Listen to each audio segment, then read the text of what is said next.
In today's video, we're going to talk about how to travel long-term in Europe as US citizens.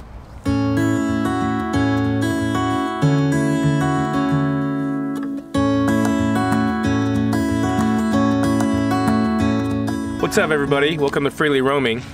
My name is Dan. I'm Arlene. Today we're going to talk about a question that we've been asked multiple times. As many of you guys know, we're traveling in Europe in our own camper van that we built in the United States. Just like any foreign country, it's not as straightforward as just hopping in your car and drive away when you want to explore. We want to talk a little bit about the ways that different people travel in Europe when they come from a foreign country. In our specific case, we're United States citizens, but Marlene also is a Croatian citizen. So that makes our case a little bit easier, but we're gonna go through the various different scenarios that you guys may come across when you plan your own trip to Europe. I think a lot of people have questions about what is the EU, what is Schengen, and how does that affect me or my vehicle, and we're here to explain that today. Schengen is a phrase that you'll hear a lot when you start planning a trip like this. Basically what Schengen is, it is an agreement that a lot of European countries have made with each other so that they can have visa-free travel. And it's important to know the differences between Schengen, the EU, and then a third entity called the EEA. These are all kind of intertwined, but they all mean very different things. So we're gonna try to explain that to you guys today. So the first thing we'll start out talking about is the EU. Basically, the European Union is Europe's attempt at sort of creating an entity like the United States, where you can have multiple states, multiple countries in this particular case, acting as one. With the news of Brexit being front and center, some of you guys probably have heard some of the differences between being in the EU versus not being in the EU. Brexit actually has an impact on how this all works as well, so we'll get into that in a little bit. As of February 2020, the European Union consists of 27 member states. Prior to February, there were 28, which included the United Kingdom, that just withdrew from the European Union through the Brexit referendum, as you guys may know. But until the end of the year, they're going through this transitional period, so nothing actually changes until January 1st, 2021, but by then they will be completely out of the EU. So that's the European Union, and then there's the Schengen Agreement, which consists of 26 countries. The confusing part is not all Schengen countries are part of the EU, and not all European Union countries are part of the Schengen.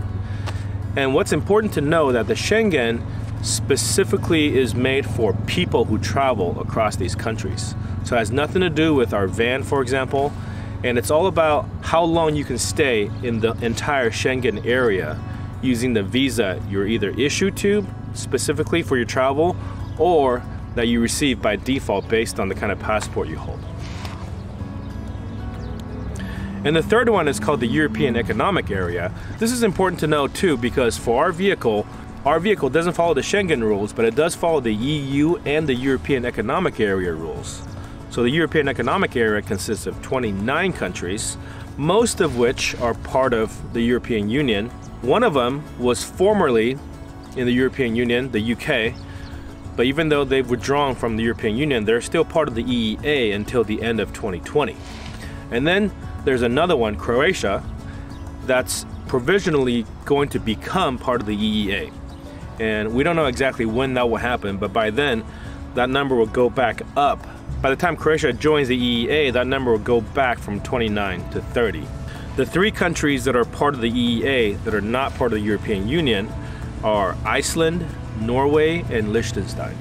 So for the purpose of this topic, we're going to talk not about the European Union, the EEA, but we're going to specifically talk about the Schengen Agreement, because Schengen Agreement is for people who travel, and that's what this topic is about. You as a traveler, how long are you allowed to stay in any specific country?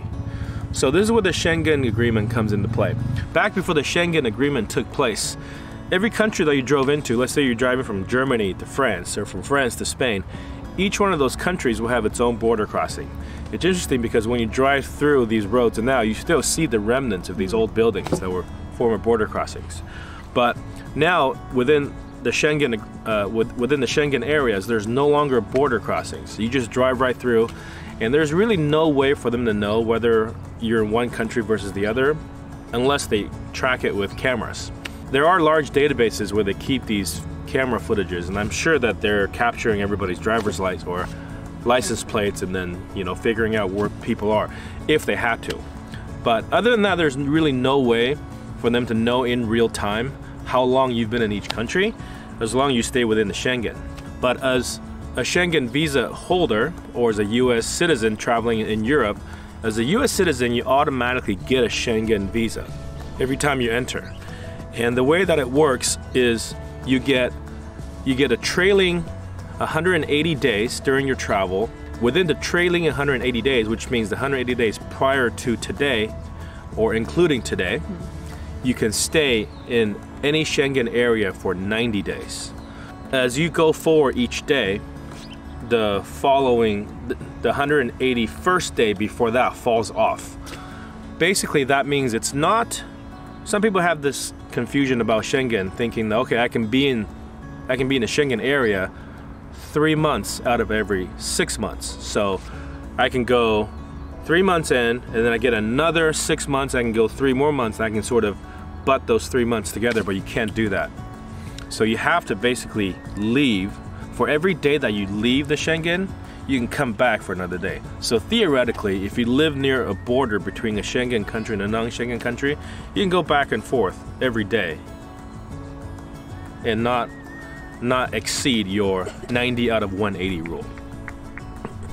Now, if you don't have a passport like the US passport that allows you to get an automatic Schengen visa, you do have to apply for it. And once you receive your Schengen visa, the rule is the same. The only difference, I believe, is that when your 90 out of 180 expires, you have to reapply. So for people from the United States that travel on the Schengen visa in Europe, usually what you have to do is do the Schengen Shuffle. That's what we call it. The Schengen Shuffle basically means that you're trying to not violate the rules of your visa by exiting a Schengen area and then re-entering once your time has passed. So what a lot of people do is when you travel through Europe, the places where you can go that's not in the Schengen is the United Kingdom, is Croatia for now, and Croatia is actually in the process of becoming Schengen, so that's going to be a little bit more difficult. You just have to go even further east or south. I think it takes a few years. It may take a couple more years, but it was, I believe, ratified last year. So they're in the process of becoming part of the Schengen. It'll take a few years because there's a lot of work that they physically have to do. They have to physically secure the borders. They have to physically figure out the logistics of how to deal with, you know, the infrastructure that's in place. And other places where people go that's not in the Schengen is Romania, Bulgaria. Basically, Eastern Europe, there are a lot of countries that are not in the Schengen. As you go east, the last country that's in the Schengen on your way to Croatia is Slovenia. So you have no borders until you get to Slovenia-Croatia border. And then from there, you'd be exiting the Schengen into Croatia. So what a lot of people do is they end up spending a lot of time in Croatia, which is great for the economy of Croatia with its tourism. But the tourism in Croatia is already really, really popular. I don't know if people that travel by camper vans or sailboats for that matter, going to Croatia really makes a noticeable difference, but it's definitely going to affect people that travel like us. And then you're out of Schengen for a while with all the Eastern European blocks until you get to Greece. Yeah, so Greece is unique because Greece is part of the Schengen zone, but they don't physically border any country that's in the Schengen zone. So when you're driving anyways and you go in and out of Greece, there's going to be borders everywhere you go. You have North Macedonia and Albania to the north, you have Turkey to the east, you have Bulgaria to the northeast. All along the southern and the western edge, it's the Mediterranean Sea. So I suppose if you're taking a ferry from, let's say, like Italy or France to Greece, then there are no border checks.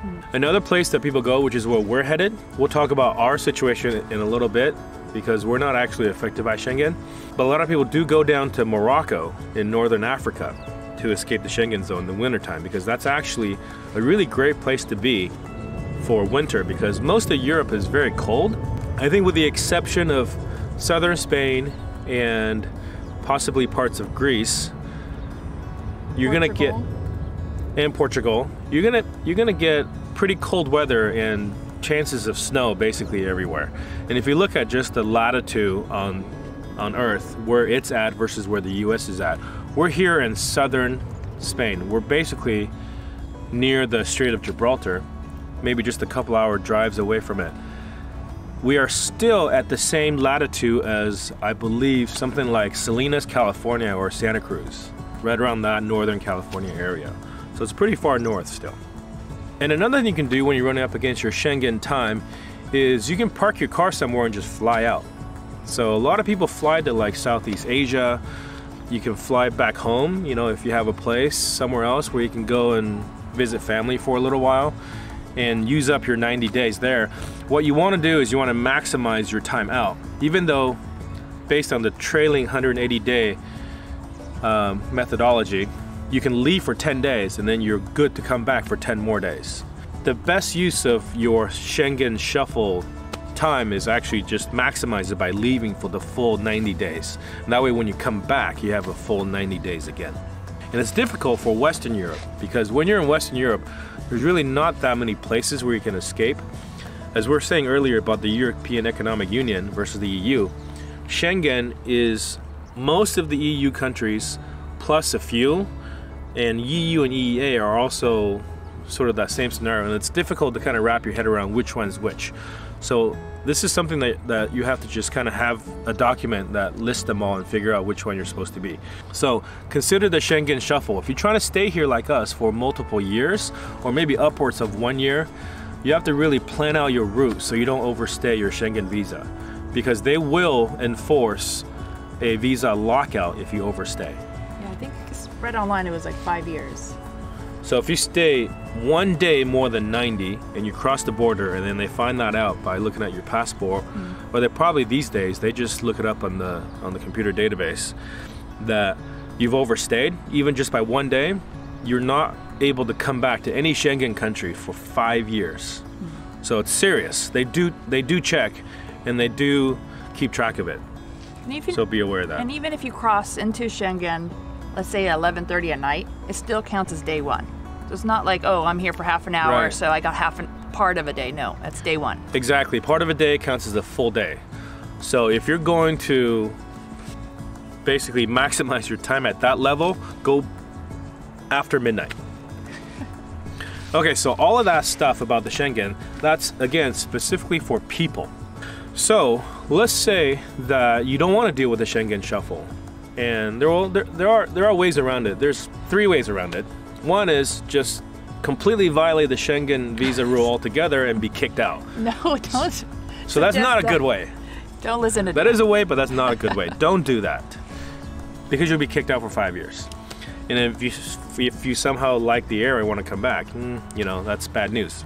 And secondly, what you can do is you can look into certain countries will allow you to become temporary residents. And by temporary residency, by getting temporary residency, you will get what's called freedom to travel across all of the European Union countries. So that way you don't have to actually follow the Schengen rules anymore, because in that case, you're not traveling under a foreign passport. You're traveling as a temporary resident within the European Union. So that's one way to do it. And the places where you can do that, they all have different rules, so you gotta have to sort of figure this out depending on where you want to do it. We know people that have done it in France, and we have friends that have just done it here in Spain. Generally speaking, it's a pretty tedious process. Oh, and I've done it in Croatia, but in my particular case, it's because I'm married to Marlene, who is a Croatian citizen. She has dual citizenship in Croatia and the United States. So in these situations, it's a pretty tedious process. In all 3 of these countries, Spain, France, and Croatia, it sounds like it's about a 3 to 4 months process with lots and lots of documentation and a lot of hoops to jump through. Don't expect anybody at the government offices to speak English, even though some of them will, but you can't expect that to happen. So you may have to hire somebody, either a lawyer or a handler, to sort of work on this with you as you go into these offices to do this. It can be expensive, so you know, unless you have a really easy way to kind of get around this, or unless you speak the language of the country that you're trying to do this at, it can be a difficult process. So that's the second way. The third way is to try to figure out if you have heritage in any of these European countries where you can apply for citizenship. And as you guys know, America is basically a country full of immigrants. In your family, you may be surprised that by just going back a couple of generations, you'll have somebody in your family, well, it would have to be a direct relative, like a father or grandfather or great-grandfather, that have citizenship in the European Union. So Marlene, for example, she was born in the United States, but her parents were born in Croatia. So she was able to get Croatian citizenship. And it was fortunate for us because Croatia just recently joined the European Union. And because of that, we have the freedom to travel all across the European Union and the Schengen zone.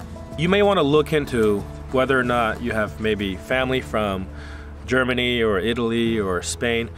A lot of people have family from the UK, but because of Brexit and what's going to happen in 2021, they're not going to be part of the EU, Schengen, or the EEA anymore. So people from the UK traveling in Europe are going to be treated the same way as basically US citizens. They have to abide by the 90 out of 180 Schengen rule as well. And residency takes a few months, at least in our case, but citizenship can take like a year or two. So that's right. If that's something that you want to use to travel Europe, you got to get on it now if you're planning ahead. If you think that's a possibility for you, look into it. You know, maybe you're a full-time traveler in the US and then this is traveling Europe is something a couple years down the line for you. The time to start looking into that is now, because by the time everything kind of goes through the process and you get your paperwork, it'll be 2 or 3 years down the road. And you start by going to that country's consulate office, which every big city has it. Like Croatia has a consulate office in LA that we dealt with. And because Marlene was able to get her citizenship from her parents, which meant that our 3 kids were able to get their citizenship as well. So in fact, 4 out of the 5 of us have Croatian citizenship. So for us, it was just me that had to get the temporary residency. And if you guys follow us on Molly Mish over the last 5 months or so, you'll notice we spent a lot of time between the months of September and January in Croatia. And that's basically how long it takes for me to renew my residency. And we've done this 2 years now, and we'll probably do this at least one more time before our travels in Europe are done here. So that's it. So that's kind of a quick rundown of what it takes to travel in Europe long term with a US passport. If you guys found this video helpful, we would appreciate a thumbs up or subscribe to our channel if you want to see more videos like this. And if you have any questions, leave them below. And we'll see you guys in the next one.